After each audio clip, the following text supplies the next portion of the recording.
திமுக பிஜேபியும் கூட்டணி வைக்க போறாங்க. கூட்டணி வைக்க போறாங்களா? இதுல வைக்க மாட்டாங்க. நீங்க சொல்லுங்க. பண்டாரம் பரதேசிகர்னு சொல்லிட்டு தொடங்காத ஒரு விஷயத்துல எழுதி கொடுத்து ராகுல் காந்தியை பேச வைக்கிறீங்களே. கொதிச்சு போய் இருக்கிற பிரச்சனையை பத்தி ஒரு வார்த்தை கூட பேசல. நீங்க புத்திசாலியா நடந்துக்கிறீங்க. தமிழ்நாட்டு மக்கள் முட்டாளா? மாணிக் தாக்கூர் புத்திசாலி, மற்றவெல்லாம் முட்டாளா? இன்னொரு பக்கம் நிர்மல்குமார் என்ன சொல்றாருன்னா, டிகே சிவகுமாரை டிஎம்கே தான் இயக்குது. முக ஸ்டாலின் அவர்கள் என்ன சொல்றாரோ அதே தான் டிகே சிவகுமார். இதுக்கு முதல்ல வெக்கப்பட்டு தலை குனிய வேண்டிய முதல் நபர் ஒரு மாநில முதலமைச்சர் சொன்னார். அதை நிர்மல்குமார் உட்பட இந்த அரசு மறுக்கல, யாருமே மறுக்கல. அதை வச்சு நான் சொல்றேன், ரகசிய உறவு சிவகுமாருக்கும் தாவேக அரசுக்கும் தான் இருந்தது. சிவகுமார் ஸ்டாலின் முதலமைச்சராக வேண்டும் என்று பிரச்சாரம் செய்தவர். ஒரு சப்போர்ட் டாக்குமெண்ட் கொண்டாரு. 4 கேள்வி கேட்கணும் அப்படின்னு வெளுத்து விடுங்கன்னு விஜய் சொன்னார்ல, அவர் ஒரு லாங்குவேஜ்ல சொன்னார்ல, அது மாதிரி நானும் வெறியோட இருக்கிறேன்.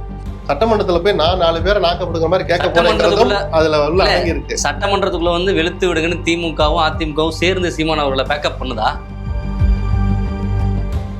ஸ்டாலின் ஆண்டாலும் எதிர்காலத்துல சீமான் போன்ற வேற தனுஷ் எல்லாம் பேர் அடிபடுது. நாளைக்கு எதிர்காலத்துல தனுஷே வந்தா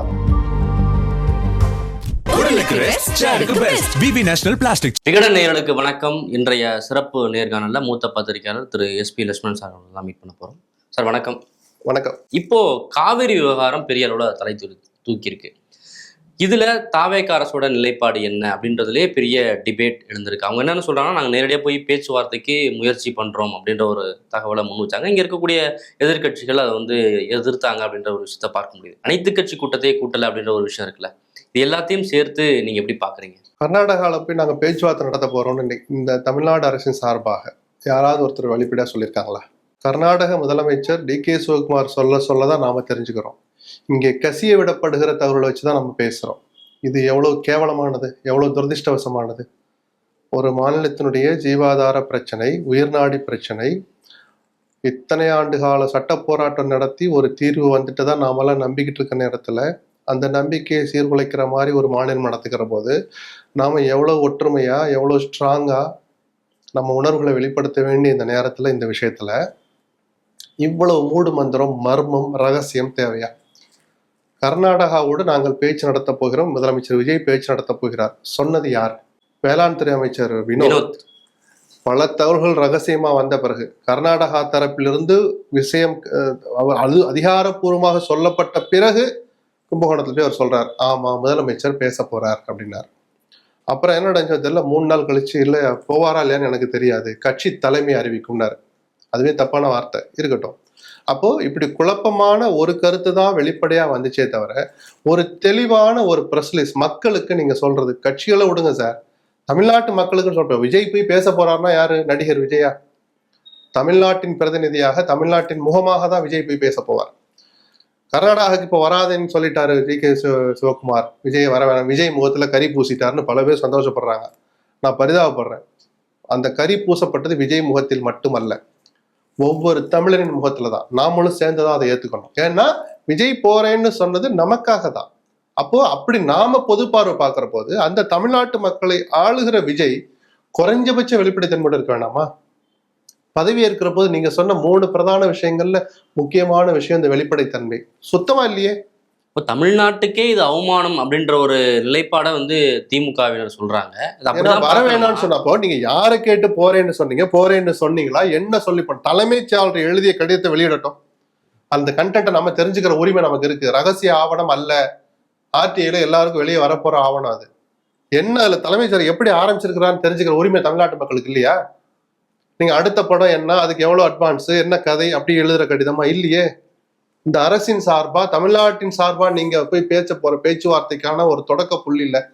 அந்த கடிதத்தை ஏன் இவ்வளவு ரகசியமா வச்சிருக்கீங்க? இன்னொரு மாநிலத்துடைய முதலமைச்சர் சொல்லி நம்ம தெரிஞ்சுக்கணுமா? சொல்லுங்க சார். இல்ல, இங்க இருக்கக்கூடிய எல்லா கட்சிகளுமே ஒரு நிலைப்பாடுல இருக்கும்போது ஆளுங்கட்சி ஒரு நிலைப்பாடுல இருக்கு. தாராளமா எடுக்கலாம் சார். அத மக்கள் 1.25 கோடி மக்கள் உங்க மேல நம்பிக்கை வச்சு உங்களை ஆட்சியில் அமைத்திருக்கிறாங்க. நீங்கள் ஒரு பார்வை பார்க்கவும், நீங்கள் ஒரு பாதையில் பயணிக்கவும், தமிழ்நாட்டுக்கு துரோகம் செய்யாமல் தமிழர்கள் எந்த உரிமையை இழந்து விடாத அளவுக்கு எந்த பார்வையும் எந்த பாதையும் தேர்ந்தெடுக்கிற உரிமை உங்களுக்கு இருக்கு. யாருமே மறுக்கலையே. ஆனா அதை பத்தி வாய் திறக்க மாட்டேன்னு சொல்றது என்ன? அது ஆணவம் இல்லையா? இது சர்வாதிகாரத்தை நோக்கிய பயணம் இல்லையா? எந்த வகையிலும் உங்களுக்கும் பலனளிக்காது, தமிழ்நாட்டுக்கும் பலனளிக்காது. இது தனி ஸ்டைல் இல்லையே. இந்த ஸ்டைலை கொண்டு குப்பையில போடுங்க சார். குறைஞ்சபட்ச வெளிப்படைத்தன்மை இருக்கணும்ல. என்ன பேச்சுவார்த்தையில் நீங்க என்ன போய் பேசணுன்றதுக்காக அனுபவம் உள்ள 4 பேரை கூப்பிட்டு கேட்க மாட்டீங்களா? அனைத்து கட்சி கூட்டம்னா என்ன, அந்த லெட்டர் பேட் கட்சி வரைக்கும் எல்லாரையும் கூப்பிட்டுக்கிறேன். குறைஞ்சபட்சம் 4 பேரை கூப்பிட்டு பேசக்கூடாது? இங்க வாங்கன்னா வரமாட்டாங்களா? இல்ல நான் வரேன்னு விஜய் போனா விஜய் தானே சார் பெருந்தன்மையா, அந்த பெருந்தன்மை எல்லாரும் தூக்கி கொண்டாடுவோமே சார் எல்லாருமே. மாணிக்கம் தாக்கூர் என்ன சொல்றாங்கன்னா, கர்நாடகத்துல இருக்கக்கூடிய எல்லா கட்சிகளும் ஒரே நிலைப்பாடுல இருக்காங்க. ஆனா இங்க இருக்கவங்க வந்து தண்ணீரை விட அரசியல்ல தான் அதிக கவனம் செலுத்துறாங்க. இங்க வெவ்வேறு நிலைப்பாடு என்னன்னு சொல்லுங்க. யாராவது ஒரு சங்கம் ஒரு கட்சி தமிழ் காவிரியில் தண்ணீர் திறந்து விட கூடாதுன்னு யாராவது சொல்றாங்களா? சொல்லுங்க. வெவ்வேறு நிலைப்பாடு. எல்லாருக்கும் இங்கேயும் ஒரே நிலைப்பாடு தான், தண்ணீர் கொண்டு வரணும். அப்படி ஒரு அப்போ அதுதான் சொன்ன, தேசிய கட்சியில நம்பாதீங்க. மாணிக் தாக்கூர் இருந்தாலும் நம்பாதீங்க, செல்வ பெருந்தகை இருந்தாலும் நம்பாதீங்க, அது காங்கிரஸா இருந்தாலும் நம்பாதீங்க, பிஜேபியா இருந்தாலும் நம்பாதீங்க. தூக்கி தூரமா ஒதுக்கி வச்சிருங்க. கண்ணு மரகா போயிட்டு அவங்க எந்த காலத்திலயும் தேசிய கட்சிகள் தமிழ்நாட்டுக்கு நல்லது செய்ய மாட்டாங்க, செய்ய விட மாட்டாங்க. மாணிக் தாக்கூர் விரும்பினாலும் அவருடைய அகில இந்திய தலைமை செய்ய விடாது. இன்னைக்கு பாஞ்சு வக்காலத்து வாங்குறாரு ராகுல் காந்தி. அதை பத்தி பேசலன்னு கேட்டதுக்கு அவர் தான் கால் வச்சிட்டாரு. தண்ணி வரணும். 2 மாநில நலன்கள் பாதிக்கப்படாத வகையில நான் என்னால் ஆனது செய்வேன். இந்த ஒத்தவரையும் நீங்க எழுதி கொடுக்க மாட்டீங்களா? எட்டப்பர்னு எழுதி கொடுத்த படிச்சுட்டு போறாருல. சொல்லுங்க சார். அதுல காட்ட ஆர்வத்தை மாணிக் தாக்கூர் இந்த 2 மாநில விவசாயிகளுடைய நலன் பாதிக்காத அளவுக்கு ஒரு நல்ல தீர்வை எட்டுவதற்கு காங்கிரஸ் கட்சி முயற்சிக்கும். 2 வரையும் உங்களுக்கு இங்கிலீஷ்ல எழுதி தர தெரியாதா? தேடி பிடிச்சி எட்டப்புற வார்த்தையை போடுறீங்க. திமுக மேல உங்க அரிப்பை தீர்த்துக்கிறீங்களா? தாராளமா திமுகவை கிழிச்சு தொங்க விடுங்கன்னு நானே சொல்றேன். அது வேற பிரச்சனை இல்லை, வேற நேரங்கள்ல. இப்போ காவிரி விவகாரம் தான் பெருசா இருக்கு. இப்போ வந்து தொகுதி மறுவரை விஷயத்துல யார் என்ன நிலைப்பாடு அப்படின்ற ஒரு விஷயத்த காங்கிரஸ் இது வந்து டி.கே. இளங்கோவன் ஒரு வார்த்தையை சொல்றாரு. நாங்கள் கொடுத்த சீர்திருத்தங்கள், நாங்கள் கொடுத்த திருத்தங்கள் படி அந்த மசோதா வந்தால் ஆதரிப்பது பற்றி பரிசீலிப்போம். எந்த காலத்துல திமுக அந்த மசோதாவை ஏற்க மாட்டோம் சொல்ல, அந்த வடிவத்தில் ஏற்க மாட்டோம்னு சொன்னாங்க. எல்லாருமே சொன்னோம், பத்திரிகையாளர்களும் எதிர்த்தோம். இப்ப கொண்டு வந்திருக்க வடிவப்படி பார்த்தா தமிழ்நாடுக்கு துரோகம் இழைக்கப்படும், தமிழ்நாடு உரிய பிரதிநிதித்துவத்தை பெற முடியாதுன்றது அதுல இருக்குன்னு சொன்னோம். சோ திருத்திட்டு வாங்க, நாங்க ஆதரிக்கிறோம் தானே எல்லாரும் சொன்னோம். அதைத்தான டி.கே. இளங்கோவன் சொல்றாரு. இப்போ உங்களுக்கு அதுல என்ன வலிக்குது? திமுகவை சீண்டி பார்க்கணும்னா 1000 விஷயம் இருக்கு, அதுல போய் சீண்டி பாருங்க சார். அப்போ அந்த விஷயம் முதல் முறையா இங்க வந்து டீலிமிட்டேஷன் பத்தி பெரிய சார். இப்போ அந்த மசோதா வந்துருச்சா? என்ன வடிவத்துல வரப்போன்னு மாணிக் தாக்கூர் காப்பி வந்துருச்சா? இல்ல டிஆர் பாலுக்கு வந்துருச்சா? இன்னும் சபையிலேயே வைக்கல இல்ல சார். அப்போ நடக்காத விஷயத்த, இன்னும் விவாதத்தை தொடங்காத, இப்போ இந்த செகண்ட் ரவுண்டு தொடங்காத ஒரு விஷயத்துல வந்து எழுதி கொடுத்து ராகுல் காந்தியை பேச வைக்கிறீங்களே. கொதிச்சு போய் இருக்கிற பிரச்சனையை பத்தி ஒரு வார்த்தை கூட பேசல. நீங்க புத்திசாலியா நடந்துக்கிறீங்க. தமிழ்நாட்டு மக்கள் முட்டாளா? மாணிக் தாக்கூர் புத்திசாலி, மற்றவெல்லாம் முட்டாளா? சொல்லுங்க சார். அந்த மாணிக் தாக்கூர் அந்த பேட்டியில அதுக்கப்புறம் 10 இடம் சொல்றாரு, நான் தமிழ்நாட்டுக்காக தான் பேசுறோம், நம்ம எல்லாம் ஒன்னா இருக்கணும், எல்லாம் ரைட்டு. ராகுல் காந்தி கிட்ட ஏன் நீங்க எழுதி தரல? நீங்க எழுதி தரப்புறம் அவர் படிச்சுட்டு போறாருல. எட்டப்பர் என்ன கட்டபொம்மன் விஷயத்த மற்ற விஷயங்கள்லாம் அவர் எப்படி வரலாறு கரைச்சு குடிச்சவர் அவரு. இல்ல மறுபடியுமே அவர் சொல்லியிருக்காரு, தொகுதி மறுவரை பில் வந்த பிறகு யார் எட்டப்பர்கள் தெரியும். தாராளமா காங்கிரஸுடைய முகத்திலேயே அங்க கிளியுமே. சொல்லுங்க சார். அது அப்புறம் விவாதிக்கலாம். இப்ப நம்ம எதை பேசிட்டு இருக்கோம், நீங்க எதை கொண்டு வர்றீங்க? அதை பேசுற போது திமுக தப்பு செய்யற மாதிரி தான் திமுக கிழிச்சு தொங்க விடுங்க. யாரு உங்களை தடுக்க போறா? இன்னொரு பக்கம் நிர்மல்குமார் என்ன சொல்றாருன்னா, டி.கே. சிவகுமாரை வந்து டிஎம்கே தான் இயக்குது, மு.க. ஸ்டாலின் அவர்கள் என்ன சொல்றாரோ அதே தான் வந்து டி.கே. இதுக்கு முதல்ல வெக்கப்பட்டு தலை குனிய வேண்டிய முதல் நபர் மாணிக் தாக்கூர் தான். அவங்க தலைவரை இதை விட யாரும் இழிவுபடுத்த முடியாது. வெக்கப்படணும் மாணிக் தாக்கூர். நிஜமாவே இன்னொரு சொல்றேன், மாணிக் தாக்கூர் தலை குனியணும். அதுக்கு ஒரு எதிர் விமர்சனம் கூட இந்த நிமிஷம் வரைக்கும் வைக்கலையே. நீங்கள் தமிழ்நாடு காங்கிரஸ் தலைவராக தகுதி படைத்தவர் தானா? இந்த ஒரு விஷயத்துக்கு சொல்றேன். 1000 திறமை இருக்கு மாணிக் தாக்கூருக்கு. இளைஞர், வீரியமா பேசுறவர், அதெல்லாம் வேற. உங்க கட்சி தலைமையை பத்தி இவ்வளவு பச்சையா ஒரு விமர்சனம் வந்திருக்கு. இந்த நிமிஷம் வரைக்கும் ஒரு பதில் விமர்சனம் வரலைன்னா நீங்க அடிச்சுக்கோங்கன்னு நான் தூண்டி விடல. எங்கள் கட்சியினுடைய உள்விவகாரங்கள்ல தலையிடுறதுக்கு யாருக்கும் அதிகாரம் இல்லை. அந்த வார்த்தையை மாணிக் தாக்கூர் சொல்றதுக்கு எவ்வளவு நேரம்? ஒரு ட்விட், எத்தனை ட்விட் போட்டாரு எலெக்ஷன் டைம்ல. திமுக தோழமையில இருந்துகிட்டே எத்தனை சுரண்டி பாத்தீங்க. உங்களுக்கு உணர்ச்சியே இல்லையா? காங்கிரஸ் தலைமை ஒரு மலட்டுத்தனமான தலைமைங்கிறது இதை விட யாரும் வேற வார்த்தையில சொல்ல முடியாது. நீங்க வேடிக்கை பாக்குறீங்கன்னா நீங்க யாரு? காங்கிரஸ் கட்சியினுடைய தலைமை சொன்னா கூட வந்து டி.கே. சிவகுமார் கேட்க மாட்டாரு, ஆனா ஸ்டாலின் சொன்னாதான் கேட்பாரு. ரைட் அப்படின்னு சொல்லி நிர்மல்குமார் பக்கம் வருவோம். ஸ்டாலின் என்ன சொன்னாருங்கிறதுக்கு ஆதாரத்தை பொதுவெளியில போட்டு வெளியிட்டு திமுகவை ஸ்டாலினை அம்பலப்படுத்தணும், ஆதாரத்தோட அம்பலப்படுத்தணும். எப்ப பேசுனாங்க, என்ன பேசுனாங்க? காவிரியில எந்த சூழலையும் தண்ணி திறந்து விட்டுறாதீங்க. ரகசியமாகவோ இல்ல ஒரு தூதரை அனுப்பியோ இல்ல வெளிப்படையா அறிக்கை விட்டோ ஸ்டாலின் என்னைக்காவது சொல்லியிருக்கிறாரா? சொல்லுங்க. ஸ்டாலினை கண்டிக்கிற முதல் நபர் நானா தான் இருப்பேன். ஆதாரப்பூர்வமா சொல்லணும். போற போக்குல நீங்க பாட்டு சொல்லிட்டு போனா, ஒரு பக்கம் உங்களுக்கு தமிழக அரசு ஒரு தரப்புல அரசின் சார்பா ஒரு தலைமைச் செயலாளர் எழுதுற கடிதத்தை வெளியிடுறதுக்கு இந்த அரசுக்கு துப்பு இல்ல.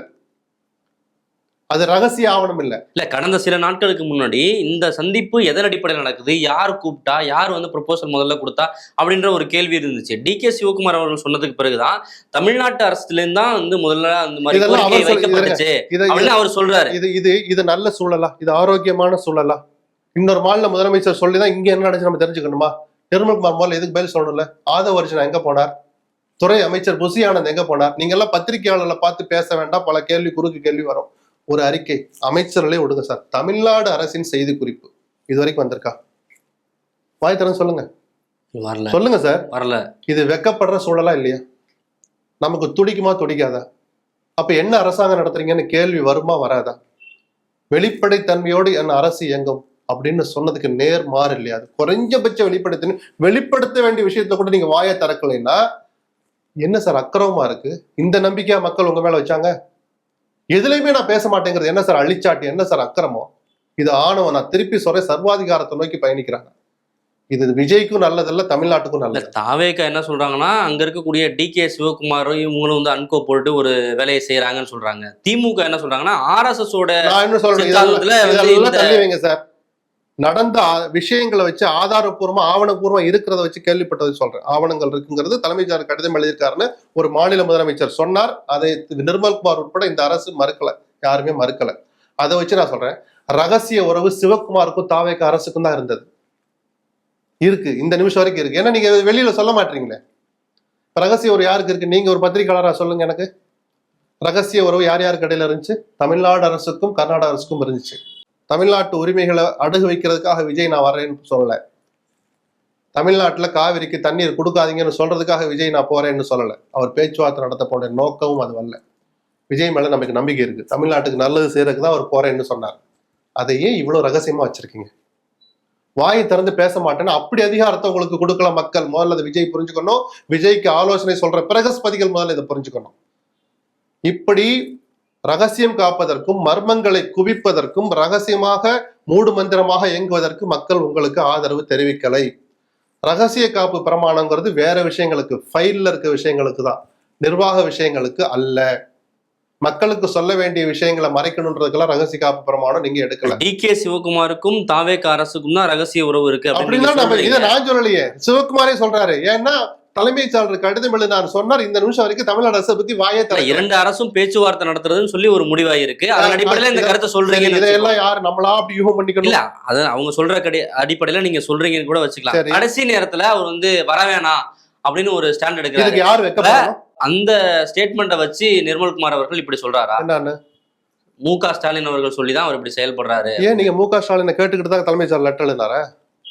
திருமாவளவனை கேட்டுட்டு எழுதுனீங்களா? என்ன திருமாவளவன் அனைத்து கட்சி கூட்டத்தை கூட்ட சொல்றாரு. இடதுசாரிகள் சொல்றாங்க அனைத்து கட்சி கூட்டத்தை கூட்டணும். சிவகுமார் ஸ்டாலின் முதலமைச்சராக வேண்டும் என்று பிரச்சாரம் செய்தவர். அவரு சப்போர்ட் டாக்குமெண்ட் கொண்டாடுறாரு. திருமாவளவன் யாரை முதலமைச்சராக்க பிரச்சாரம் பண்ணார்? சண்முகமும் வீரபாண்டியனும் யாரை முதலமைச்சராக்க சட்டமன்ற தேர்தலில் பிரச்சாரம் பண்ணாங்க? வைகோ என்ன நிலைப்பாட்டை எடுத்தார்? அண்ணாமலையை விஜயை முதலமைச்சராக ஒன்ன பிரச்சாரம் பண்ணார். காஞ்சிபுரத்துல கையை தூக்கி காமிச்சது யாரு? கையை பிடிச்சு தூக்கி காமிச்சாங்க எல்லாரும். சொல்லுங்க சார். அப்ப அதுக்கு அவங்க எல்லாம் சேர்ந்து சதி பண்றாங்கன்னு சொல்லுவீங்களா? கர்நாடகாவோடு சதி செய்யறாங்கன்னு நீங்க ஸ்டாலினை பார்த்து சொன்னீங்கன்னா உங்க தோழமை கட்சியில சேர்ந்து சொல்றதாதான் அர்த்தம். ஏன்னா அதுக்கு நீங்க சொல்ற ஆதாரம் முதலமைச்சராக்குறதுக்கு சிவகுமார் பிரச்சாரம் பண்ணாருன்னு சொல்றீங்க. அப்போ திருமாவளவனும் வைகோவும் இடதுசாரிகள் தான் அந்த தப்பு பண்ணாங்க உங்க பார்வையில. அப்ப அவங்களும் தான் துரோகம் பண்றாங்களா? வைகோவோட ஒரு நபர் இருக்க முடியுமா சார் தமிழ்நாட்டு உரிமைகளுக்காக குரல் கொடுக்கறதுக்கு? வைகோ மேல 1000 விமர்சனம் இருக்கு, அது வேற. அரசியல் ரீதியா நம்ம எவ்வளவு சொல்லலாம் அவர் மேல. அவர் செஞ்ச தவறுகள், அவரே வெளிப்படையா ஒத்துக்கிட்ட தவறுகள், இதெல்லாம் பேசுறது வேற. தமிழ்நாட்டு உரிமைகள் வர்றபோது தன் சொந்த கட்சியை சூறையாடப்பட்டாலும் பரவாயில்ல நான் குரல் கொடுப்பேன்னு சொல்ற ஆள் வைகோ. அந்த வைகோ மேல சந்தேகப்படுறீங்களா? சொல்லுங்க சார். அவர் தமிழ்நாட்டு நலனுக்கு எதிராக பேசுவாரா? திருமாவளவனுடைய நோக்கம் தமிழ்நாட்டு உரிமைகளை பறி கொடுக்கறதா இல்ல தாரை வார்க்கிறதா? என்ன சொல்ல வர்றீங்க நீங்க? இல்ல திமுகவும் அதுதான் சொல்லுது. கூட்டணி கட்சிகளையும் சேர்த்து, அதாவது ஆதரவு கொடுத்த கட்சிகளும் சேர்த்து வந்து தாவேக்கா நிர்மல்குமார் அவர்கள் அவமானப்படுத்துறாரு. ஆமா, நிஜம் தானே சார். முதல்ல வைக்கப்பட வேண்டியது இடதுசாரிகள் விடுதலை சிறுத்தைகள் வைகோ தான். நிர்மல்குமார் வெளியிட்ட கருத்து நேரடியாக இல்லாட்டாலும் அரசியல் புரிந்தவர்களுக்கு தெரியும் தோழமை கட்சிகளை சேர்த்து அவமானப்படுத்துற மாதிரி தான் இன்றைய தோழமை கட்சிகளை. அதுதான் திமுக குறிப்பிடுறாங்க. ஆமா சார், சொல்லதானே செய்வாங்க. ஒட்டுமொத்தமா இப்ப பேசு பொருளா இருக்கிறது அங்க எல்லாமே ஒற்றுமையா இருக்கிறாங்க, இங்க வந்து ஒற்றுமையா இல்ல அப்படின்ற ஒரு பார்வை இருக்கு. எல்லா கட்சிகளும் அரசியல் செய்யறாங்க அப்படின்றது அதை நீங்க எப்படி பாக்குறீங்க? ஆமா, அந்த ஒற்றுமை இருக்கிற மாதிரி காட்டுறதுக்காக தான் சார் அனைத்து கட்சி கூட்டம் போட்டு 1 மணி நேரம் தீர்மானம். சட்டமன்றத்துல மேகதாது வேண்டாம்னா எல்லாரும் தானே சேர்ந்து கை தூக்கணும். அதுல சில நடுவர் மன்றம் வேணுங்கிறத பத்தி ஒரு தீர்மான செருகள் தான் அதிமுக கோர்ட்டுக்கு போயிருக்கே தவிர மேகதாதுல அணை கட்டக்கூடாதுங்கிறதுல எல்லாரும் ஒருமித்த முடியலான்னு இருக்கிறோம். இந்த விவகாரத்துல இதை ஆதரிச்சு வாக்களிச்ச அதிமுக இதை எதிர்த்து நீதிமன்றத்துக்கு போறாங்க. இல்ல, நீங்க மொட்டையா எதிர்த்துன்னு சொல்லாதீங்க. தீர்மான நகல்ல ஒரு தீர்மானம் கொண்டு வர்ற போது அதுல இல்லாத வாசகம் உறுப்பினர்களுக்கு கையில் கொடுக்கப்பட்ட தீர்மான வடிவத்தில் நிறைவேற்றப்பட்ட தீர்மானம் இல்ல. வர்ற சட்டமன்ற கூட்டத்துல இன்னொரு புது தீர்மானம் நிறைவேற்றுங்க. இப்ப என்ன கெட்டு போச்சு? அதெல்லாம் டெக்னிக்கல் எரர் சார். அவங்க ஒரு அரசியல் பண்றாங்க. ஆனா யாராவது அந்த அதிமுக போய் மேகதாதுல அணை கட்டட்டும் எங்களுடைய ஆதரவு இருக்குன்னு சொன்னாங்களா? அந்த பெட்டிஷன் அது இருக்கா? இல்ல. திமுக அரசியல் பண்றதாவே இருக்கட்டும், திமுக எங்கேயாவது அப்படி சொல்லியிருக்கா அணை கட்டட்டும் பரவாயில்ல கர்நாடகா? நிர்மல்குமார் அதையும் வந்து விமர்சிக்கிறாரு. அதிமுகவோட நிலைப்பாடு பாஜகவுக்கு ஆதரவா இருக்கு, இங்க வந்து ஆதரவு அளிச்சுட்டு அதுக்கு பிறகு வழக்கு தொடங்குறாங்க. எங்க ஆதரவு தெரிவிச்சாங்க? சட்டமன்றத்துல. பிஜேபி எங்க சட்டமன்றத்துல எங்க ஆதரவு? நீங்க தானே சார் அந்த முதலமைச்சரே எழுந்து நானும் ஆச்சரியப்படுற மாதிரி என்னை போன்ற ஆச்சரியப்படுற மாதிரி அந்த தீர்மானத்துல அந்த வாசகங்களை சேர்த்துக்கலான்னு உதயநிதி திமுக கொடுத்த தீர்மானத்தை சேர்த்துக்கொண்டு இந்த தீர்மானத்தை ஆதரிக்கணும்னு கேட்டது யாரு? சாட்சாத் முதலமைச்சர், உங்க கட்சியினுடைய தலைவர், நம்முடைய முதலமைச்சர் விஜய் தான் அப்படி சொன்னார். அப்ப நிர்மல்குமார் அது எந்த ரகசியம்னு சொல்றத சொல்லுங்க சார். இப்ப ஒரு சீமான் பார்வையில சொல்லுவோம், இப்ப ரகசிய உறவு திமுகவுக்கு தாவேக்காகுமா இல்ல திமுகவுக்கு பிஜேபிக்குமா? பிஜேபி அங்க என்ன ரோல் இருக்கு? யாருக்குதான் சார் ரகசிய உறவு இருக்கு அப்படின்ற எல்லாருமே சேர்ந்து இருங்க திமுக சொன்னதை டக்குன்னு அப்படி கேட்டுக்கிட்டனால அதிமுகவுக்கு ஒரு எரிச்சல். டெக்னிக்கலான ஒரு பாயிண்ட் சொல்லி அவங்க கோர்ட்டுக்கு போறாங்களே தவிர இதுல நம்ம பேசுற எந்த அரசியல் கட்சியா தாவேக்கா உட்பட விஜய் கர்நாடகாவுக்கு போனது ரகசியமா இருக்குன்னு தான் நம்ம விமர்சிக்கிறோமே தவிர அவர் போறது வந்து தமிழ்நாட்டு நலன்களை அடகு வைக்கிறதுக்கு நம்ம விமர்சிச்சிருக்கோமா? இல்லையா? அவருக்கும் அந்த நோக்கம் தானே சார் இருக்கும். தமிழ்நாட்டுக்கு எப்படியா தண்ணியை வாங்கிட்டு வரணும், நம்ம காலத்துல வாங்கிட்டு வந்தோம், பேச்சுவார்த்தை மூலம் வாங்கிட்டு வந்தோம்ன்ற பேர் கிடைக்கும் தானே அவர் நினைச்சிருப்பார். இல்ல வெளிப்படையா அறிவிக்கல அப்படிங்கறத தாண்டி அவர் போகணும் அப்படின்னு எடுத்த முடிவு சரியானதா? அதுல அது எடுத்த முடிவு முதல்ல சொல்லுங்க, நம்ம அப்புறம் விமர்சிப்போம். குறைஞ்சபட்ச நாகரிகம் வேணாமா சார்? சொல்லுங்க சார், நீங்க யார் சார்? இந்த மாநிலத்துடைய முதலமைச்சர், இந்த மக்களுக்கான முதலமைச்சர் சார். நான் அதை பத்தி பேசவே மாட்டேங்கிறது எந்த வகையில நியாயம்? நீங்க எதுக்கு தாவிக்கிட்டு வர்றீங்க? முதல்ல அவர் வாயத்தரும் சொல்லட்டும். நான் இன்ன காரணம் அதனாலதான் தலைமைச் செயலருடைய லெட்டர்ல முதல் பேரா என்னான்னு தெரிஞ்சுக்க ஆசைப்படுறேன்னு சொன்னேன். ரொம்ப சீக்கிரம் வெளியே வரும், அப்ப நம்ம பேசுவோம். அதை இப்படி நடந்துட்டு இருக்கு. இந்த காரணத்துக்காக நான் பேச்சுவார்த்தை நடத்த விரும்புகிறார் எங்கள் முதல்வர் அப்படின்னு தான் எழுதியிருப்பார் சாய்குமார் தலைமைச் செயலர். அந்த வார்த்தையை சொல்லட்டுமே. இதை சொல்றதுக்கு முன்னாடி நீங்க ஏன் சார் அப்படி பூசி மொழிகிட்டு வர்றீங்க? சொல்லுங்க, முதல்ல அவர் வாயை திறந்து சொல்லட்டும் சார். இது ஒரு பக்கம் இருந்தாலும் போகணும்னு எடுத்த முடிவு சரியா தப்பான்னு கேக்குறேன். ஏன்னா அப்படி ஒரு டிபேட் இருக்கு. இங்கதான் போகணும், அப்படி போறது கூடாதுன்னு நிறைய பேர் வந்து சொல்றாங்க. பல தடவை பேச்சுவார்த்தை நடத்தி அவர்கள் பேச்சுவார்த்தையிலையும் மரியாதையா நடந்துக்கிறது இல்ல, உச்சநீதிமன்ற தீர்ப்புகளை மதிக்கிறது இல்ல, நடுவர் மன்ற தீர்ப்பை மதிக்கிறது இல்ல. அப்புறம் குறைஞ்சபட்ச நியாயங்களையும் ஏற்க மறுக்கிற போது பேச்சுவார்த்தை அவசியம் தானாங்கிற முடிவுக்கு கடந்த காலங்கள்ல எம்ஜிஆரே பேச்சு நடத்தின எம்ஜிஆர் இன்னைக்கு இருந்தாலும் போறதுக்கு யோசிச்சிருப்பார். ஜெயலலிதாவே உச்சநீதிமன்றம் எங்களுக்காக அவரோட கடைசியா போய் பேசுங்கன்னு சொன்னபோது மதிச்சு போனது இன்னைக்கும் அவருக்குரிய மரியாதை தரல, தமிழ்நாட்டுக்குரிய மரியாதை தரல. எடுத்தோடனே நாங்க தண்ணி தர மாட்டோம்னார் ஜெகதீஷ் ஷெட்டார். புரியுதுங்களா? இந்த கடந்த கால அனுபவங்களை வச்சு பேச்சுவார்த்தை பலனளிக்கான்னு சொன்னோம். எல்லாரும் சொல்லிக்கிட்டு இருந்த போது 5 நாள் முன்னாடி தினத்தந்தி எடுத்து படிங்க. நிர்மல்குமார் பேட்டி கொடுத்திருப்பார். பேச்சுவார்த்தை மற்றும் சட்ட போராட்டம் மூலமாகத்தான் காவிரி பிரச்சனையை அணுக முடியும், அதுதான் எங்கள் நிலைப்பாடுன்னு சொல்லியிருப்பார். இன்னைக்கு காலையில தினத்தந்தியில எடுத்து படிங்க, நேற்று தினத்தந்தியை எடுத்து படிங்க. நிர்மல்குமார் என்ன சொல்லி படிங்க, சட்ட போராட்டம் ஒன்றே ஒரே வழி. அப்போ நீங்க 4 நாள் நீங்க நிலைப்பாட்டம், அப்போ அந்த பேச்சுவார்த்தை வேண்டான்னு சொன்னவங்களை மதிக்கணுங்கிற குறைஞ்சபட்ச நாகரிகம் வேணுமா வேணாமா? அந்த புள்ளிதான் இப்ப நீங்களும் வந்து நிக்கிறீங்க. சொல்லுங்க சார், பேச்சுவார்த்தை வேண்டாங்கிற இடத்துல நிக்கிறாங்க. இதைத்தானே சார் எல்லாரும் கரடியா கத்துனாங்க. ஏன்னா சொல்லக்கூடாத ஃபார்முலாவை சொல்லி கொடுத்தாங்களா? ரகசிய ஃபார்முலாவா? இல்லையே, அனுபவத்தை சொல்றாங்க. பேச்சுவார்த்தைங்கிறது வேலைக்கு ஆகாது அப்படிங்கறத வந்து டி.கே. சிவகுமார் அவர்கள் இப்ப சொன்ன அது வர வேணாம்னு சொன்னதுக்கு பிறகு உணர்ந்திருக்காங்க. இல்ல, அதே தினத்தந்தி எடுத்து இன்னைக்கு காலையில திருப்பி படிங்க. டி.கே. சிவகுமாரோட பேட்டி வந்திருக்கு.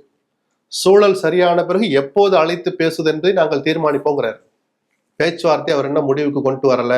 அதை பார்த்தா இன்னொரு பக்கம் நிர்மல்குமார் அவர்கள் டி.கே. சிவகுமாரை கடுமையா விமர்சிக்கிறார். இனிமே அந்த பேச்சுவார்த்தைன்றது நடக்குமா? அப்போ கர்நாடகா முதலமைச்சராக இருந்து கொண்டு அல்லது கர்நாடகா துணை முதலமைச்சராக இருந்து கொண்டு இங்க வந்து ஸ்டாலினுக்காக அவரை முதலமைச்சராக்க பிரச்சாரம் பண்ற சிவகுமார் அந்த துணை முதலமைச்சர் முதலமைச்சராகவே ஆகிவிட்ட பிறகு அவருக்கு கடிதம் எழுதலாமான்னு நீங்க ஏன் யோசிக்கல?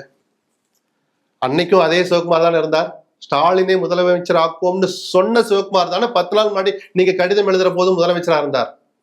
இன்னைக்கு அந்த விமர்சனத்தை கூட இன்னைக்கு நீங்க வெளியில வைக்கிறீங்களே, இந்த நிலைப்பாட்டுக்கு என்ன காரணம்? இது இரட்டை நிலைப்பாடு தானே. அதனாலதான் வெளிப்படையா நீங்க சொல்லுங்கன்னு சொல்றோம். எதுக்காக நீங்க பேச்சுவார்த்தை நடத்தணும் போனீங்கன்னு மக்களுக்கு சொல்ல மாட்டீங்களா சார்? அதை சொல்லிட்டு அந்த பிரச்சனை முடிஞ்சது. பிரச்சனை முடியாது. ஒரு தெளிவு கிடைக்கும், தேவையற்ற விமர்சனங்களை தடுக்கலாம், அடுத்த ஸ்டேஜ் நோக்கி நம்ம வேகமா பயணிக்கலாம். பிரச்சனை எத்தனை ஆண்டு காலம் காவிரி பிரச்சனை, காவிரி பிரச்சனை முடிஞ்சிடும். இப்ப இவங்களோட நிலைப்பாடு என்னங்கிற பிரச்சனை முடிஞ்சது. இதெல்லாம் இருக்கட்டும் சார். இந்த ரகசியம் எதுக்கு? எத்தனை நாளைக்கு தான் நீங்க ரகசியமாவே அரசை நடத்துவீங்க? அரசாணைகள் வெளியிடப்படுறது இல்ல, டிரான்ஸ்பர் வெளிப்படைத்தன்மையோடு 15 இணை இயக்குநர்களுக்கு இயக்குநர்களாக பதவி உயர்வு, லஞ்சமே இல்லாமல் உதவி பொறியாளர்கள் உதவி செயற்பொறியாளர்களாக பதவி உயர்வு, இதெல்லாம் எத்தனை பிரச்சனை சொல்ல தெரியுது, ரீல்ஸ் சொல்ல தெரியுது. அரசு நியமனங்களை பத்தி ஏதாவது எல்லா அறிக்கை வந்துருச்சா? முதலமைச்சருடைய ஆலோசனைகளை பத்தி இன்னைக்கும் மர்மம் தான் நிலவுது. ஜான் ஆரோக்கியசாமியோ விஷ்ணு ரெட்டியோ தனிப்பட்ட முறையில் தகுதியான நபர்கள் தான். அவர்களை இடது பக்கமோ வலது பக்கமோ ஆலோசகர் 1 ஆலோசகர் 2ன்னு போடுற நியமிக்கிற உரிமை விஜய்க்கு இருக்கு. அந்த அதிகாரத்தை தான் மக்கள் அவருக்கு வழங்கியிருக்காங்க. அது அவருடைய ப்ரெரோகேட்டிவ். இப்போ வரைக்கும் தெரியுமா ஜான் ஆரோக்கியசாமி என்னவா இருக்காருன்னு? சும்மா சொல்லுங்க, வாய்த்தர சொல்லுங்க. விஷ்ணு ரெட்டி என்னவா இருக்கான்னு தெரியுமா? ஆலோசகரோட கசிய விடப்பட்டது, அரசாணை நகல் வரல. ஏன் சார், என்ன சார் இது? எதுன்னு உங்களை யாராவது தடுக்க முடியுமா? எந்த பதவிக்கு தகுதியானவங்கள்னு விஜய் முடிவெடுத்துட்டாங்கன்னா அதை நியமிக்கிற உரிமை விஜய்க்கு இருக்கு சார், முதலமைச்சர் விஜய்க்கு இருக்கு சார். நீங்களும் நானும் கேள்வி விமர்சிக்கலாம், வேற மாதிரி கேள்வி கேட்க முடியாது. அப்ப எதுக்கு இந்த மூடு மந்திரம்? பல விஷயங்கள். தமிழ்நாடு அரசுடைய சிறப்பு பிரதிநிதி தகவல் என்னைக்கு பத்திரிகையில வந்துச்சு, அந்த அரசாணை தேதி எடுத்து நீங்களே பாருங்க. 3 நாள் 4 நாள் எதுக்காக மூடி வச்சிங்க சொல்லுங்க சார். இன்னைக்கும் அந்த ரகசியம் தொடருது. எங்க வந்து முடியுது? ஒரு இவ்வளவு பெரிய ஒரு ஜீவாதார பிரச்சனையிலையும் அந்த ரகசியம் தொடருது. இதுதான் தமிழ்நாட்டுக்கு நல்லது இல்ல, விஜய் என்கிற தனி மனிதருக்கும் நல்லதல்ல. அல்ல அல்ல முதல்ல அவர் உணர்ந்து கொண்டது. அனைத்து கட்சி கூட்டத்தை கூட்டணும் அப்படின்னு சொல்லி பலரும் பல்வேறு கட்சியினர் கோரிக்கை விடுத்தாங்க. அதை தமிழக அரசு இப்போ வரையும் அதற்கான முடிவுகள் எடுக்கல, கூட்டமும் இல்லை. இன்னொரு பக்கம் அந்த முடிவை சொல்லிட்டார். சட்டமன்றத்தில் அனைத்து கட்சிகள் ஆதரவோடு தீர்மானத்தை நிறைவேற்றி விட்ட பிறகு அனைத்து கட்சி கூட்டம் தேவையில்லைங்கிறார். அந்த நிலைப்பாடு எடுக்கிற உரிமை தாவேக்காக்கு இருக்கு, நான் மதிக்கிறேன். அதெல்லாம் புரியாதவன் இல்லை நான். இன்னும் கூட சில வெளிப்படைத்தன்மையா சொல்ல வேண்டிய விஷயங்கள்ல ஏன் சொல்ல மாட்டேங்க? இல்ல, இன்னொரு பக்கம் இந்த விவகாரத்துல கிருஷ்ணசாமி அவர்கள் அனைத்து கட்சி கூட்டத்தை கூட்டியிருக்கிறாரு. அதிமுக, நாம் தமிழர், எல்லாருமே தமிழக வாழ்வுரிமை கட்சின்னு நல்ல பலரும் கலந்துக்கிட்டு அதை பேசியிருக்காங்க. இந்த மூவை எப்படி பாக்குறீங்க? இது எந்த அளவுக்கு பலன் அளிக்கும்?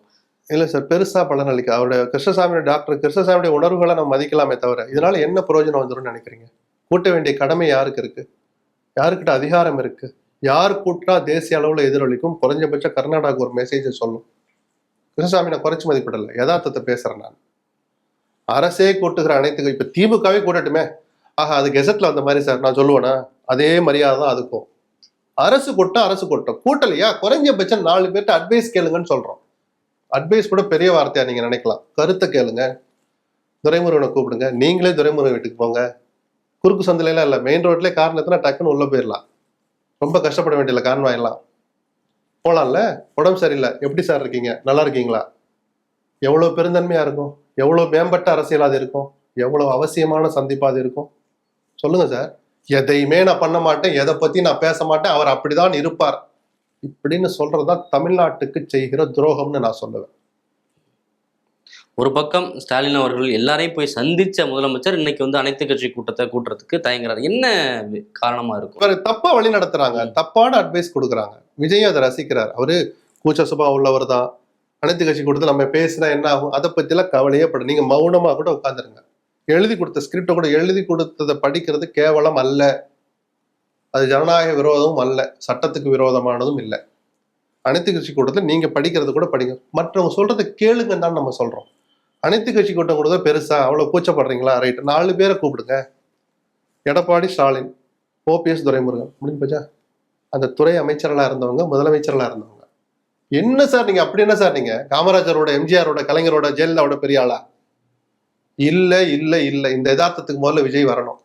இன்னொரு அப்படி இருக்கிறா நான் சொல்லல, அப்படி ஆள் தான் நீங்க அப்படின்னு சில பேர் தூபம் போடுற அந்த புதைகுழியில் நீங்கள் சிக்கக்கூடாதுங்கிற நல்ல இடத்தை நான் சொல்றேன். இல்ல, இன்னொரு பக்கம் எதிர்க்கட்சியா இருக்கக்கூடிய திமுக இது மாதிரியான போராட்டங்கள்ல வந்து சிறப்பா செயல்படுதா? ஏற்கனவே நீட் விவகாரத்துல வந்து சரியா கையாளல, இங்க வந்து பெரிய அளவுல போராட்டத்தை முன்னெடுக்கல அப்படின்ற ஒரு விஷயத்த பலரும் சொன்னாங்க. இப்போ வந்து என்ன சார் பண்ணிருக்கணும்? அது மாணவர்கள் சார்ந்து ஒரு போராட்டம், இளைஞர்கள் சார்ந்து நடக்கிற, இவங்க அதை கையில எடுத்திருக்கணும். திமுக மாணவர் அமைப்புல நீட் அப்படின்ற ஒரு விஷயத்த அப்ப நீங்க என்ன பண்ணிருப்பீங்க? சட்டம் ஒழுங்கை கெடுக்க முயற்சி பண்ணாங்க. எந்த நேரத்துல பண்றாங்களோ பண்ணிட்டு தானே இருக்கிறாங்க. விஜய் அரசே நீங்க ஆரம்பத்துல கேட்டபோது சொன்ன நீட் விஷயத்துல இந்த அரசு இரட்டை நிலைப்பாடு எடுக்கல. விஜய் நான் விமர்சிக்கிறேன், இந்த அரசு விமர்சிக்கிறேங்கிறதுக்காக இல்லாதெல்லாம் சொல்ல முடியாது. அவங்க எங்க இரட்டை நிலைப்பாடு எடுத்தாங்க? நீட் வேணும்னு விஜய் தன் நிலைப்பாட்டை மாத்திருக்கிறாரா? இன்னைக்கு எதிர்நிலைதான். ஆனால் ஆட்சியில இருக்கிறனால அந்த முட்டை போடுற கோழிக்கு வழி தெரியுது. சட்டம் ஒழுங்கை பாதுகாக்கிற சவாலான காரியம், பொறுப்பு அவங்க கையில இருக்கிறனாலதான் இஷ்டத்துக்கு போராட்டம் நடத்துன்னு விட முடியாது. அதுக்காக தீக்கா நடத்துற ஒரு பிரச்சார பயணத்தை கூட தடுக்கிற அளவுக்கு எல்லாம் போயிருக்க கூடாது. அது விஜய் அரசு செய்த தப்பு. ஆனா அன்னைக்கு இளைஞர்கள் கொந்தளிப்பான நிலையில இருந்த போது அந்த போராட்டத்தை ஒரு கட்டுக்குள்ள கொண்டு வரணும் அரசு நினைத்தால் தவறு அல்ல. அது இரட்டை நிலைப்பாடு அல்ல. ஆனால் கல்லூரிக்குள்ள புகுந்து அந்த மாணவர் சங்க பிரதிநிதிகளை கைது பண்றதுக்கு யூனிஃபார்மோட போலீஸ் போனது அக்கிரமம் தான், அத்துமீறல் தான். விஜய் ஒரு ட்விட்டாவது போட்டிருக்கணும். இது தவிர்த்திருக்கப்பட வேண்டிய திமுக கையில எடுத்திருக்கணும். உதயநிதி ஸ்டாலின் போராட்டத்துக்கு வந்திருக்கணும். ஏற்கலையா? இருங்க, இல்ல. ஏன்னா காங்கிரஸ்ல காக்ரோச் பார்ட்டி பிரச்சாரம் பண்ணிட்டு இருக்கும் போது, ஒரு பொதுவான பிரச்சனைகளை வச்சு நடத்திட்டு இருக்கும் போது அதை திருடுகிற மாதிரி, இந்த வார்த்தையை நான் யூஸ் பண்ணல, காக்ரோச் பார்ட்டிலே சில பேரும் சில பொதுவான நபர்களும் பயன்படுத்தின வார்த்தை. ராகுல் காந்தி போய் பிரதமர் வீட்டுல போய் வாசல்ல போராட்டம் பண்ணாரு. அவர் செஞ்சது சரி. ஆனா அதை கவனத்தை திசை திருப்புற மாதிரியும் அவர்களுடைய கிரெடிபிலிட்டி நீங்க எடுத்துக்கிற மாதிரி நடத்துற சரியான ஒரு நியாயமான கேள்வி கூட வந்துச்சுல்ல. அன்னைக்கு திமுக அதை கையில் எடுத்தாலும் இதே அரசியல் விமர்சனம் தான் வந்திருக்கும். சரியா? பண்ண வேண்டிய நேரத்துல பண்ணட்டும் சார். ஏன்னா நீட்டுக்கு எதிராக அவங்க தான் தொடர்ந்து போராடிட்டு இருக்காங்க. சரி, இப்ப என்ன நாங்கள் அந்த கொள்கையை கைவிட்டு விட்டோம்னு அடுத்து செயற்குழு கூட்டி தீர்மானம் போட்டாங்களா இல்ல பொதுக்குழு கூட்டி போட்டாங்களா? இல்ல, ஏன் இந்த கேள்வி வருதுன்னா, ஏற்கனவே டீலிமிட்டேஷன் தொடர்பா வந்து டிகேஎஸ் இளங்கோவன் சொன்ன இந்த ஒரு கூற்றை வச்சுதான் இப்ப இவங்க பேசிட்டு. டிகேஎஸ் இளங்கோவன் என்ன சொன்னாரு? நாங்கள் கொடுத்த திருத்தங்கள் படி அதை ஏற்றுக்கொண்டு மசோதா வந்தால் ஆதரிப்பது பற்றி பரிசீலனை, தாராளமா ஆதரிக்கணும் தான் நம்மளும் சொல்றோம். இல்ல, அதான் இன்னொரு பக்கம் அனிதா ராதாகிருஷ்ணன் மத்திய அமைச்சர் ஆகிறதுக்கு கூட வாய்ப்பு இருக்கு சரி அப்படின்னு சொல்றாரு. திருச்சி சிவா அவர்கள் வேலையில வச்சு எல்லாத்தையும் கம்பைல் பண்ணி தான் இப்படியான விமர்சனங்களை முன்வைக்கிறாங்க. பாஜகவும் நெருங்குகிறதா அப்படின்ற மாதிரி ஒரு புள்ளிக்கு ஸ்ட்ரைட்டாவே வாங்க. திமுக பிஜேபியும் கூட்டணி வைக்க போறாங்க. அந்த புள்ளியில வந்து நின்னாங்கன்னா நான் ஆச்சரியப்பட மாட்டேன். அது ஜனநாயக விரோதமும் அல்ல, சட்ட விரோதமும் அல்ல. மக்கள் முடிவெடுக்க வேண்டியது. புரியுதுங்களா? மதவாத சக்தி இவ்வளவு நாளா வாய்கிலேயே பேசுனீங்களே, இன்னைக்கு எந்த மூஞ்சி வச்சுட்டு அந்த கட்சியோட சேர்ந்தீங்கன்னு மக்கள் தான் மௌனமா கேள்வி கேட்பாங்க. நேரம் வரப்ப பதில் கொடுப்பாங்க. புரியுதுங்களா? கூட்டணி வைக்க போறாங்களா? இல்ல, வைக்க மாட்டாங்க. நீங்க சொல்லுங்க, நான் சொல்றேன். இல்ல, நீங்க போறாங்கன்னு சொன்னதுக்கு நான் ஆச்சரியப்பட மாட்டேன்னு சொன்னேன். ஏற்கனவே கூட்டணி வச்ச கட்சிகள் சார் பண்டாரம் பரதேசிகர்னு சொல்லிட்டு ஒரே நாள் நைட்ல நிலைமையை மாத்திக்கிட்டு ஸ்டாண்ட மாத்திக்கிட்டு அமைச்சரவையில போய் சேர்ற அளவுக்கு முடிவெடுத்தவர் கலைஞர். அமைச்சராகவே ஆனாங்க திமுக சில பேர், அதே பிஜேபி கவர்மெண்ட்ல. புரியுதுங்களா? ஏதோ நடக்கக்கூடாதுலாம் நீங்க ரொம்ப எல்லாம் புலகாங்கிதப்படாதீங்க. அதெல்லாம் எதிர்பார்த்து அனிதா ராதாகிருஷ்ணன் காங்கிரஸ் வெளியே போயிடுச்சுன்னா பிஜேபி போய் சேர்ந்தா ஆச்சரியம் இல்ல. அது இயல்பான அரசியல் நான் சொல்லுவேன். அப்படி நீங்க சேர்ந்த பிறகு தமிழ்நாட்டுக்கு இயல்பான அரசியல்னா தமிழக மக்கள் அதை ஏத்துப்பாங்களா? நான் சொல்றேன், அது அந்த சூழல் வரட்டும், அதுக்கு ஒரு தேர்தல் வரட்டும், பாடம் போட்டுறாங்களா இல்ல நல்லதுதான் ஆதரிக்கிறாங்களா, அப்பதானே சார் தெரிஞ்சுக்க முடியும். அத்தைக்கு மீசையை முளைக்கலையே, என்ன முளைக்கட்டும். ஆனா முளைக்காதுன்னு நினைக்காது. அரசியல் அத்தைக்கு மீசை முளைத்த வரலாறு உண்டு. அதான் நான் சொல்ல வரேன். நடக்கும் அப்படின்னு எதிர்பார்க்கறீங்க. நடக்காதுன்னு நான் சொல்ல மாட்டேன்னு சொன்னேன். ரெண்டுக்கு அர்த்தம் ஒண்ணுதான். பட் வார்த்தையை நான் இப்படிதான் பயன். அரசியல்ல யாரையும் நம்பாதீங்க. சரிதானா? அடிக்கடி சொல்ற வார்த்தை. ஆமா, 100 தடவை சொல்லலாம், உறக்க சொல்லலாம். நீங்க அடிக்கடி சொல்லக்கூடிய வார்த்தை தான் வாயை தரங்க அப்படின்னு சொல்லிட்டு இருக்கீங்க. இப்ப கூட வந்து சிஎம் அவர்கள் வெளிப்படையா பேசணும். தமிழ்நாடே சொல்லுது சார். ஆமா, தமிழ்நாடே சொல்லுது. நான் எல்லாத்துலயும் பேசுங்க. செங்கோட்டையன் அவர்கள் சிஎம் வாயை திறந்தா பலரும் சிக்குவாங்க, அதனாலதான் வாயை திறக்க மாட்டாரு. அப்போ யார் சிக்குவா? தவறு செய்த நபர்கள் சிக்குவாங்க. அப்ப நீங்கள் வாயை திறக்காமல் இருந்து தவறு செய்த நபர்களை காப்பாத்த போறீங்களா? செங்கோட்டையன் வார்த்தையில இருந்து நான் இதை கேட்கிறேன். எவ்வளவு நாளைக்கு நீங்க மௌனமா இருந்து சிக்க வைக்க வேண்டியவர்களை சிக்க விடாமல் தப்பிக்க வைக்கிறீங்களா? எவ்வளவு நாளைக்கு சொல்லுங்க. செங்கோட்டை இதுக்கு பதில் சொல்லட்டும், அப்ப நம்ம விவாதிப்போம். சீமான் ஒரு பக்கம் வந்து விஜய் அவர்களை கடுமையா விமர்சிச்சிருக்கிறாரு. வந்து தேர்தலுக்கு முன்னாடி வரையும், அதாவது சினிமாவில் நடிக்கும் போது ஜோசப் விஜய் அப்படின்னு வரல, தேர்தலுக்கு பிறகு ஜோசப் விஜய். கேள்வி புரிஞ்சுக்கிட்டேன். அதுக்கு நான் பதில் சொல்ல தயாரா இல்லை. அது ஒரு மதம் சார்ந்த விஷயம். இதெல்லாம் ஹெச் ராஜா போன்றவர்கள், சீமான் போன்றவர்கள் அரசியலுக்கு என்ன வேணாலும் பேசலாம். அவர்கள் தரப்பு நியாயம் அதில் இருக்கலாம். நான் அதை விவாதிக்க மாட்டேன், அதுல பதில் சொல்றேன். இது விஜயினுடைய தனிப்பட்ட உரிமை. தான் பேரை எப்படி எழுதணும், எங்க எழுதணும் அப்படிங்கிற அதை போய் விமர்சிக்கிறதுக்கு எனக்கு உரிமை இல்லை, எனக்கு அதுல விருப்பமும் இல்லை. இல்ல விஜய் அவர்களை விமர்சிக்க வேணாம், சீமான் சொன்னதை விமர்சிக்கலாம்ல. சரி, சீமான் சொன்ன விஜயை பத்தி பேச அப்படியே சீமான் சொன்ன பேச்சு போயிருவீல. ஜோசப் விஜய்னு ஏன் அன்னைக்கு சொல்லல, இன்னைக்கே ஜோசப்ங்கிற வார்த்தையை சேர்த்தேங்கிறாரு. இதை பத்தி பதில் சொன்னா எங்க போய் முடியும்? மத அரசியலுக்குள்ள போய் முடியும். அரசியலுக்காக அதை கொண்டுட்டு வரக்கூடாதுன்னு நினைக்கிறவங்கள நான். நீங்க நினைக்கிறீங்க சீமானவருடைய நோக்கம் அப்படின்னா அது சீமானை பார்த்து தான் கேட்கணும், லட்சுமணன் கேட்க கூடாது. எல்லாத்தையும் பத்தியும் விமர்சிக்கிறீங்கல்ல, அதான் பதில சொல்லிட்டேன்ல சார். நான் மத அரசியல பண்ண மாட்டேங்குது, எங்க போய் முடியும் நீங்க சொல்லுங்க. ஜோசப்னு ஏன் சொல்லல, ஜோசப்னு ஏன் இப்ப சொன்னார்னா அரசியலுக்காக மதத்தை பயன்படுத்தான வார்த்தையை சொல்லணும் நீங்க எதிர்பார்க்கறீங்களா? நான் இதை விவாதிக்க மாட்டேன்னு சொல்றேன். இது விஜயனுடைய பிரத்யேக தனிப்பட்ட உரிமை, தனிப்பட்ட விஷயம்னு சொல்றேன். ஜோசப் விஜய்னு சொன்ன பிறகு 1.25 கோடி பேர் மக்கள் ஓட்டு போட்டிருக்கிறாங்க. அதை தாண்டி நம்ம அதுக்குள்ள போகக்கூடாதுன்னு சொல்றேன்.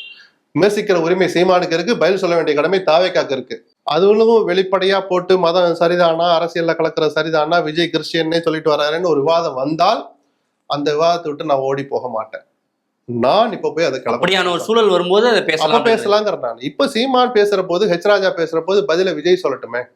நாம விஜயனுடைய தனிப்பட்ட விவகாரம்ன்றது என் கருத்தா இருக்கிற போது அதை விவாதிக்க நான் விரும்பலைன்னு சொல்றேன். இடைத்தேர்தலுக்காக நான் காத்துக்கிட்டு இருக்கேன், வெறியோட காத்துக்கிட்டு இருக்கேன்னு சொல்றாரு சீமான். ஆமா, ஒரு தடவையாவது சட்டமன்றத்துக்கு போகணும் அவருக்கு ஆசை இருக்காதா சார்? இருக்கட்டும். அந்த வெறிங்கிறது அவர் சொன்னது ஏதோ பதவி வெறி இல்ல, 4 கேள்வி கேட்கணும் அப்படின்னு வெளுத்து விடுங்கன்னு விஜய் சொன்னார்ல, அவர் ஒரு லாங்குவேஜ்ல அவர் சொன்னார்ல, அது மாதிரி நானும் வெறியோட இருக்கிறேன். சட்டமன்றத்துல போய் நான் 4 பேரை நாக்கப்படுங்கிற மாதிரி கேட்க போறேங்கிறதும் அதுல உள்ள அடங்கி இருக்கு. சட்டமன்றத்துக்குள்ள வெளுத்து விடுங்கன்னு திமுகவும் அதிமுகவும் சேர்ந்து சீமான் அவர்களை பேக்கப் பண்ணுதா அப்படின்னு ஒரு தகவல் இருக்கு. அதனால அப்படி நடக்குதான்னு பார்ப்போம். நடந்த பிறகுதான் அது மாதிரி சீமான பொது வேட்பாளரா என்ன அறிவிங்கன்னு அவர் ஒரு முயற்சி எடுத்ததா நான் கேள்விப்பட்டேன். அது நடந்துச்சுன்னா பேசுவோம். எந்த தொகுதியில அந்த முடிவு எடுக்கிறாங்க, அப்ப மீத 4-5 தொகுதிகளில் இந்த கட்சிகளுடைய நிலைப்பாடு என்ன, அங்கே நாம் தமிழர் என்ன நிலைப்பாட்டை எடுக்கும், அப்போ ஒரு தொகுதியில சீமான் எம்எல்ஏ ஆகணுங்கிறக்காக மீதி 4 தொகுதியில 5 தொகுதியில திராவிட இயக்கங்களை ஆதரிக்க தயாரா இருக்கிறாரா? 1000 கேள்வி இருக்குதுல. இன்னும் அந்த சூழல் வரட்டும், சம்பந்தப்பட்டவங்க அறிவிக்கட்டும், அந்த இம்பாக்ட விளைவுகளை நாம பேசுவோம். இப்போ காவிரி இஷ்யூ கிட்டத்தட்ட பெரிய பிரச்சனை ஆகாம முடிஞ்சிருக்கு. ஏன்னா இன்னொரு பக்கம் அங்க கடுமையான மழை பொழிவு டேம்லாம் நிறைஞ்சிருக்கு அப்படின்ற ஒரு தகவலை சொல்றாங்க. இன்னொரு பக்கம் திமுக தஞ்சாவூர்ல பெரிய ஆர்ப்பாட்டத்தை முன்னெடுத்து இந்த போராட்டத்தினால எங்க போய் முடியும்? இந்த போராட்டத்தினாலயோ 3-4 நாள் மழை பெஞ்சு தண்ணி திறந்து விட்டதுனாலே இது முடிவு தற்காலிகமாக கூட முடிஞ்சு வந்துட்டா நினைச்சிடாதீங்க. முடிவு வர மேகதாட்டு அணை இஷ்யூ தனியா இருக்கு. இல்ல 2 பிரச்சனையுமே இன்னும் உயிரோட்டமா தான் இருக்கு. ஒரு அம்மா பேசின வீடியோவை பார்த்தேன், திட்டமிட்டு எடுக்கப்பட்ட வீடியோ தான், அல்லது அந்த அம்மா இயல்பா பேசியிருந்தேன். இயல்பா பேசுற அம்மா மைக்கெல்லாம் இங்க மாட்டிருக்காது. என்ன வீடியோ? இங்க நீங்க மைக்க மாட்டுறீங்கன்னாலே அது பேசுங்கம்மான்னு சொல்லி ஆன் அப்படின்னு சொல்லி எடுக்கப்பட்ட ஒரு வீடியோ தான். அதுல அந்த அம்மா சொல்றாங்க, ராசா உன் நல்ல மனசுக்கு காவிரியில தண்ணி வந்துருச்சுப்பாங்கிறாங்க. அந்த அம்மாவுடைய நல்ல மனசை நான் பாராட்டுறேன். ஆனால் திட்டமிட்டு எடுக்கப்பட்ட வீடியோங்கனால அந்த இதை புறக்கணிப்போம். இப்படி தவறான புரிதல் வேண்டாம். ஆமா, ஒரு பிரச்சனைக்கு நிரந்தர தீர்வு வர்ற வரைக்கும் தமிழ்நாடு உஷாரா தான் இருக்கணும். அது விஜய் ஆண்டாலும் ஸ்டாலின் ஆண்டாலும் எதிர்காலத்துல சீமான் போன்ற வேற தனுஷ் எல்லாம் பேர் அடிபடுது. நாளைக்கு எதிர்காலத்துல தனுஷே வந்தாலும் ஒவ்வொரு நாளும் ஒவ்வொரு ஆண்டும் நம்ம உஷாரா தான் இருந்தாகணும். ஏன்னா கர்நாடகாவுடைய ஹிஸ்டரி அந்த மாதிரி இருக்கு. அவர்கள் கடந்து வந்த பாதையும் இப்போது கடந்து கொண்டிருக்கிற விதமும் நமக்கு அந்த எச்சரிக்கை உணர்வை கொடுக்குது. இன்னும் காவேரி இஷ்யூ உயிரோட்டமா தான் இருக்கு, உயிரோட்டமா இருக்கணும்னு நான் சொல்றேன், ஒரு நிரந்தர தீர்வு வர்ற வரைக்கும். ஏன்னா இன்னைக்கு சோமண்ணா பேசின பேச்சை நம்ம அவ்வளவு சுலபமா கடந்து போக முடியாது. அங்க நான் பாத்துக்கிறேன், இங்க சிவகுமார் பாத்துக்குவாருன்னா காங்கிரஸும் பிஜேபியும் எவ்வளவு இணக்கமா செயல்படுறாங்க தங்கள் மாநில நலனுக்காகங்கிறத பார்த்து வெக்கப்பட்டுக்கிட்டாது. நிர்மல்குமார் தொடங்கி ஸ்டாலின் வரைக்கும் நான் எல்லாரையும் சேர்த்தா சொல்றேன், உங்க அரசியலை எல்லாம் தள்ளி வச்சுட்டு ஓரணியில நில்லுங்க. கர்நாடக மாநிலத்தோட பாஜக தலைவர் தமிழக அரசுக்கு விஜய்க்கு கடிதம் எழுதியிருக்கிறாரு. இது மேகதாத்துல அணை கட்டுறது தமிழ்நாட்டுக்கு ரொம்ப நல்லது அப்படின்ற அடிப்படையில அவங்க எல்லாமே ஒண்ணு சேர்ந்து இருக்காங்க. பேச்சுவார்த்தை எதுக்கு நடக்கணும்னா மேகதாது விஷயத்துக்கு நடந்தா நான் ஆதரிப்பேன். ஏன்னா நிஜமாவே உங்க திட்டம் என்ன, சரி கட்டணும்னு சொல்றீங்களே, அப்ப நாங்க சில இடங்கள்ல சில முடிவுகள் எடுத்துக்கலாமா, எப்படியெல்லாம் நமக்கு அங்க பாதிப்பு தமிழ்நாட்டுக்கு வரும், இவங்க போய் எடுத்து சொல்லணும். அந்த பேச்சுவார்த்தை நடந்தால் தவறல்ல. காவிரி விவகாரம் தண்ணி திறந்த ஒரு விஷயத்துக்கு பேச்சு நடத்தாதீங்க, நடத்தி ஒரு துளி கூட பிரயோஜனம் இல்லை. ஏன்னா அங்கே யார் ஆண்டாலும் அந்த மாநில மக்களுடைய கோபத்துக்கு ஆளாகக்கூடாதுங்கிறதா அவருடைய பிரதான நோக்கமா இருக்கும். அதனால கோர்ட்டுன்னா அவங்களும் தப்பிச்சுக்குவாங்க, நீங்களும் அந்த உரிமையை நிலைநாட்டிக்கலாம்னு அந்த அடிப்படையெல்லாம் சொல்றாங்களே தவிர விஜய் பெங்களூருக்கு போகவே கூடாதுன்னு என்ன நம்ம என்ன அவர் டூர் போக போறாரு, டூரை தடுத்துறோம்னா பிளான் பண்றோம் இல்லையே, போய் பிரயோஜனம் இல்லைன்னு ஒரு கருத்தை சொல்றோம். இல்லைங்க நான் ஒரு மாதிரி பேசிட்டேன், ராகுல் பேண்ட் இணக்கமா இருக்க, ராகுலை விட்டு ஒரு வார்த்தை சொல்லியிருக்கேன், விஜய் கிட்ட இப்படி திட்டம் இருக்கலாம் தமிழ்நாட்டு நலனுக்காக, யாருக்கு தெரியும்? ஆனா இதெல்லாம் யூகம் பண்ணிட்டே இருக்கணுமா? நம்ம எவ்வளவு காலத்துக்கு தான் நம்ம யூகமே பண்ணிக்க முடியும்? எல்லா ரகசியங்களையும் சொல்ல வேண்டாம், சொல்ல வேண்டிய விஷயங்களை மட்டுமாவது சொல்லணும்னு நான் எதிர்பார்க்கிறேன். அது இந்த அரசுக்கும் நல்லது, நீங்கள் சொன்ன வெளிப்படையான நிர்வாகத்துக்கும் அதுதான் அஸ்திவாரம். ஓகே சார், பொறுத்திருந்து பார்ப்போம். நிறைய தகவலை பகிர்ந்துட்டீங்க. நன்றி சார் உங்க நேரத்துக்கு. நன்றி. BB National Plastic